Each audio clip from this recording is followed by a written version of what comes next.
I never imagined my life would turn into a battlefield, but it did. The woman I once loved more than anything turned into the very reason I dreaded going home. My wife, Sarah, cheated on me, not once, but repeatedly.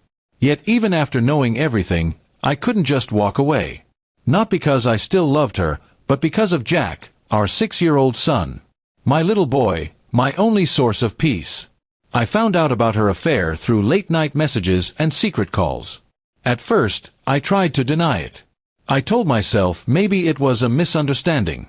But when I saw her hugging another man in front of our son's school, I knew the truth. My heart broke, not just for me, but for Jack. He deserved better. He deserved a home built on love, not lies. When I confronted her, she didn't even bother denying it. She just said, "It happened. But you're not leaving. Jack needs his parents together." Her words were cold, not a hint of guilt in her eyes. That's when I realized, she didn't want me, she just didn't want to lose control.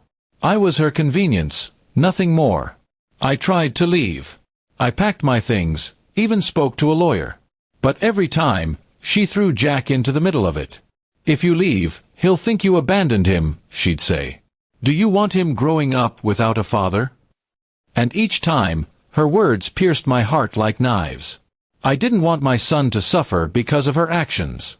She became an obstacle in every step toward separation. She manipulated Jack, told him things like, "Daddy doesn't love us anymore," or, "He's going to leave you forever." I'd come home to find my little boy crying, asking if I was going to disappear like monsters in the dark. How could I explain the truth to a child that innocent? I started spending more time with Jack, reading bedtime stories, helping him with homework, sitting beside him quietly while he played with his toys. He would look up at me with those wide, trusting eyes and say, "Promise you won't go away, Daddy." And every time, I'd force a smile and say, "I'm not going anywhere, buddy." Meanwhile, Sarah continued her affairs, acting like nothing had happened. She had men over when Jack was asleep and acted like she had done nothing wrong. When I brought it up, she would lash out. "I'm still your wife. You have no right to question me until we're legally divorced," she shouted one night. The irony stung. I felt trapped, in a marriage that had died long ago, in a home that no longer felt like mine, but I stayed because of Jack. He was the only light in that ever-darkening house.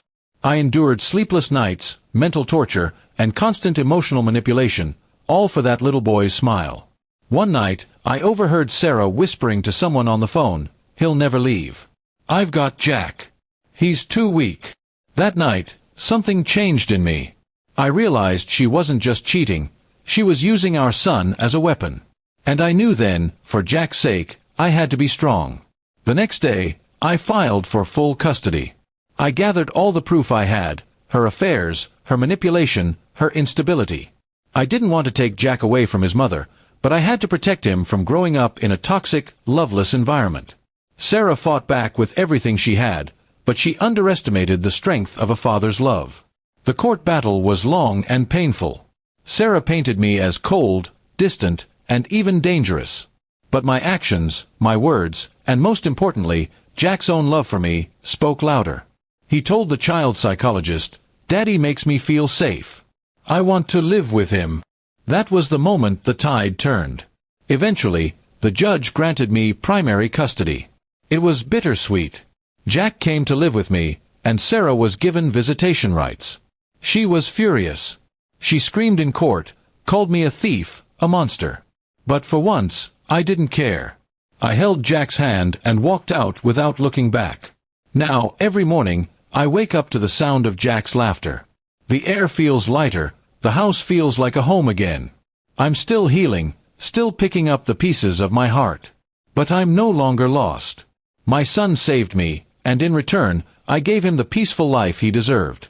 Sarah is still bitter, still manipulative during visits, but I no longer let her control me. I'm stronger now. And every time I see Jack running toward me, arms wide open, I know I did the right thing.